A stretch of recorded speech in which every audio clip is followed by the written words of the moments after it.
guys, it's MJ. How are you?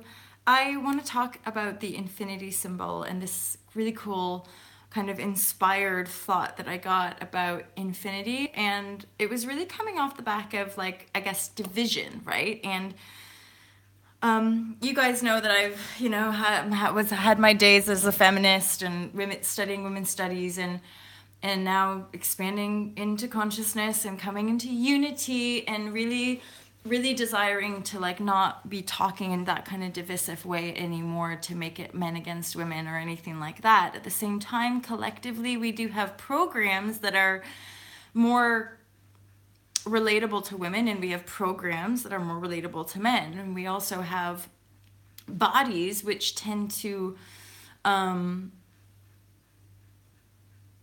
represent different energetic streams, i.e. infinity and the unity of contrast. So if we think of duality as the edges of the infinity symbol, and we think of the unity or balance, so we come into balance at the middle point of infinity, and yet we're always ebbing and flowing. We're always moving from one polarity to another. As Abraham Hicks says, we live in a world of contrast. So in contrast, to invoke and create more, we have to be able to swing. We have to be able to see the contrast of that which we're desiring to create. It just seems to be the nature of this reality that we're always moving in this kind of ebbing and flowing cycle, and each rung that we move up, if we're doing an infinity symbol, like moving up and up and up, then each rung that we move up is bringing us into greater clarity of our unity. And the unity is ultimately in a windowed perception of sovereignty, which means the reflection of sovereignty is a recognition of that infinite self. So we come to an understanding that everything we see and every person that we interact with is just a reflection of the self that we are, the one self, right? Infinity symbol isn't a bunch of symbols, it's one symbol, and it doesn't have a break, it's one. If you were to untangle the infinity symbol, it would just be a circle, right? So we are that ebb and flow, and the more we become that natural ebb and flow, i.e. we live in the flow. And when we live in the flow, we're infinitely creative, we're very stable, we're very grounded, and it's a lot more apparent, like, if people aren't in their infinity symbol, if they're trying to fix other people's symbols, or if they're kind of stuck on one angle or one end. And that's the paradox of this work, is that we can, so say we have one part of the infinity symbol is like the good stuff, one part of the infinity symbol is the bad stuff. Now what happens is, like, people try really hard to just focus on the good stuff. Hey Rochelle, good morning Chica. They try really hard to focus on the good stuff, but you can see they're not completing the cycle, they're just looping back round. Now as they're looping back round, pretending that this other part of the symbol doesn't exist, that other side, the bad stuff, is getting bigger and bigger, and eventually the energy will kind of infiltrate the so-called good stuff until you loop back and can face the other polarity of yourself, which is all of our shadow, all of our shit, and all of our triggers. And even just this morning, I'm having to shake up the Ibiza retreat a little, just to be creative, basically. And also I'm getting a deeper insight about the nature of the conversation around sexuality and around our collective wounds and all of that kind of stuff. And something that really powerfully came through me was that, wait a minute, as in, okay, all men retreats, fantastic. All women retreats, fantastic. There's a place for it, absolutely. So people doing that work, yay, amazing. Thanks, Rochelle. What I'm aware of for Alta Love is the breaking that to the next level so that we can have difficult conversations together. And part of that was that, you can get a group of women, for example, what we were going to do with the Ibiza retreat, get a group of women together. And then, but then as I'm working through stuff in my own life, I'm thinking, well, that's great. So we get the group of women together, but that doesn't necessarily help us to go home and communicate this stuff with the men in our lives, because women's conversations is often very different, right? And So for me personally, and even part of my tribe and the work that some of my tribe members are starting to bridge into, for me, it's like, no, actually, I want to learn how to show up for men. And so that we women can also teach the men in our lives how to show up for us from this new perspective, right? From this new perspective of clarity.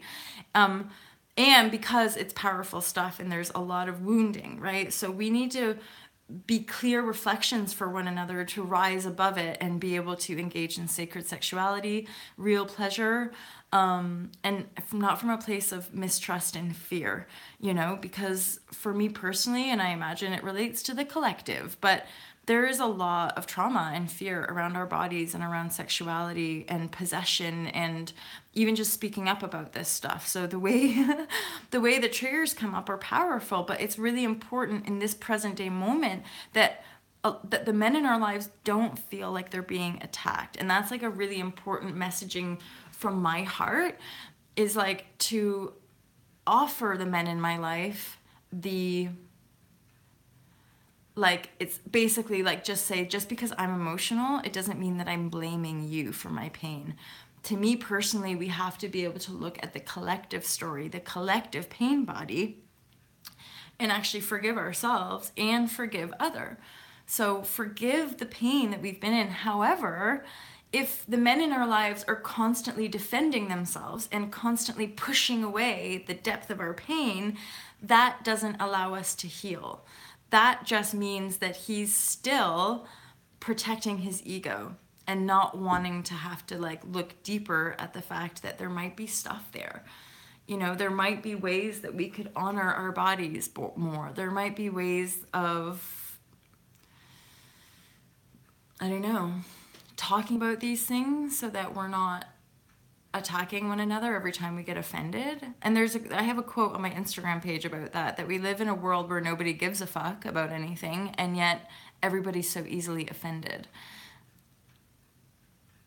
Yes. You sure can, Rochelle. You could delay that if you want. Yeah. Female genital mutilation is still happening on this planet. Women in parts of the world still are ashamed to have periods. There's still women in the world being tortured and hung and stoned to death for showing their ankles and having sexual intimacy with partners who aren't their who don't own them.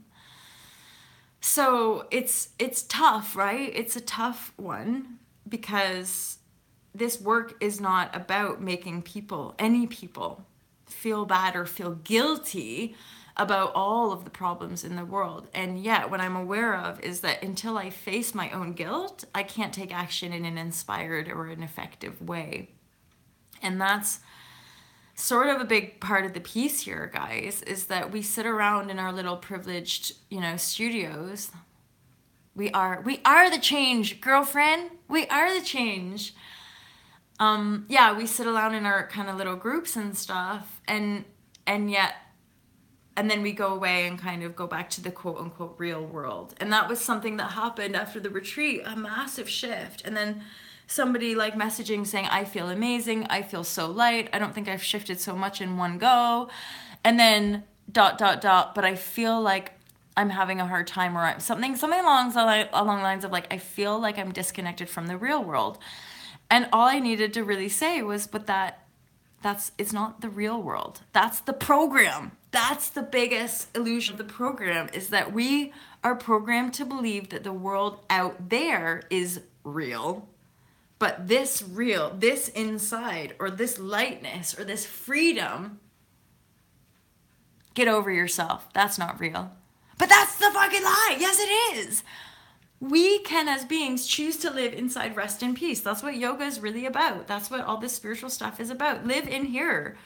Stop giving your power to the so-called fucking real world, because that's the sham that they want you to buy into. That external world is the only real world. Therefore, you must give your power to it rather than give your power to self. So I encourage you to give your power to self, because you are the infinity. You are the infinite spiral of life. And once you allow yourself to be that infinity, life flows effortlessly. And really, if anything, most of the people that I work with, it's just a continual release. Like, just be who you are. Just be who you are. And then they're like, but really? Yeah, just be who you are. And then let's meet from that place. So I get that. I get that sometimes in the way we communicate and have language, is that we have this sort of need to defend our feelings. Instead, I just say, just do it. And then we'll see how that feels once it's done. I know. And it's infinite, isn't it?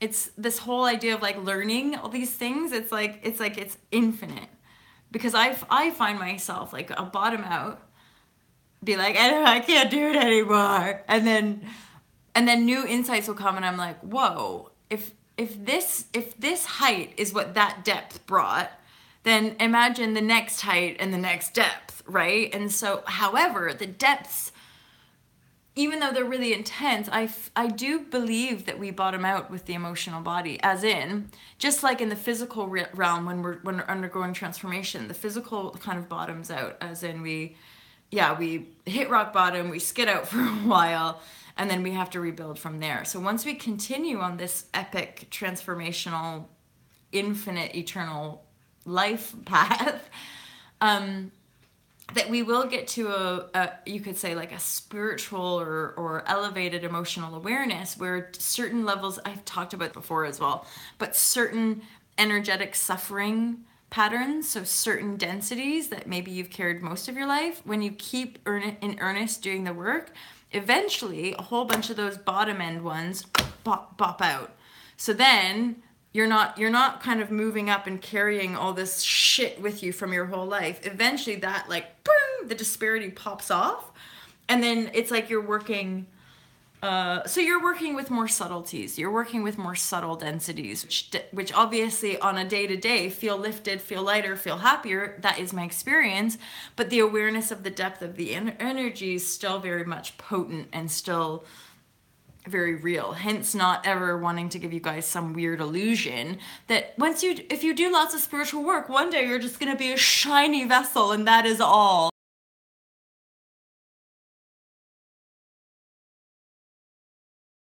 So feeling, relating, opening up, so, and I'm really getting that. Like, the more open I become, and then I can see people like going into different shades and patterns, and that's a piece. Notice it. Notice in your own life when you feel the need to defend, or you're feeling offended, like offended by something, like, what is that? What is that? And just noticing. Too shiny is fake. I know. I feel ya. I'm getting something final message. It's like, and for me personally, like, and I don't know if this is just a female thing or maybe it's just me. Exactly. She say, like, we say grass is always greener, but if the grass is too damn green, it's astroturf, mofos, so it's not connected to the earth. And if you're not connected to the earth, how on earth can you be of service to the earth and its inhabitants, right? If you're disconnected and just concerned about keeping your astroturf shiny, there's a little bit of fucked upness because it's not real, right? So yeah, keeping it real. And I'm very aware, for me, of just continuing to show up for myself how I want to, because I am definitely burning through triggers, but I'm also still aware of this kind of this unconscious masculine energy of telling me what to do. Like, that's great, but could you not say it like that? Or don't talk it like that? Or I don't really want to know about that because it doesn't relate to me. And I'm thinking, well, we're having a conversation, so it must somehow relate to you. You're not completely separate from it. But there again, when we've been disconnected from our emotions, when we've been interpreting things from a perspective of separation, this is why we need as many of us as possible talking and sharing, because it's fucked up. Traversing this creatorship transition is really weird, as far as coming from like, this is normal.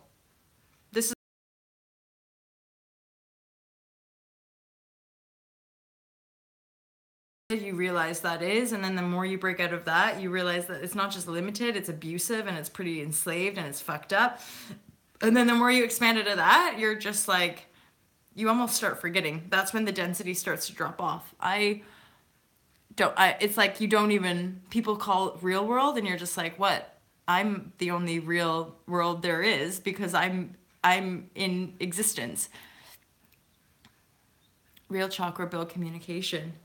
Yeah, feel. So really we communicate from the feeling center, channel the expression from the heart, out through the throat, unified from a cosmic connection, grounded into our earthly vessel, this body. There's another thing in some communities where people just really aren't in their body. It's like talking about stuff, but just still the body's going through the program, which is why our energy practices like the meditation, like the yoga, conscious movement, energy clearing and healing and crystals and all that kind of stuff is useful, because it's one thing to talk about this shit, it's another thing to actually dive in and hold space for the process, right? All right, you guys, Rochelle, for sure. Love you loads. I gotta shoot off to Yo Town now for some yoga vibes, but I thank you so much for listening. It's always a pleasure to see you on this site or on this channel, and love you too. Have a great day. Speak soon. Bye.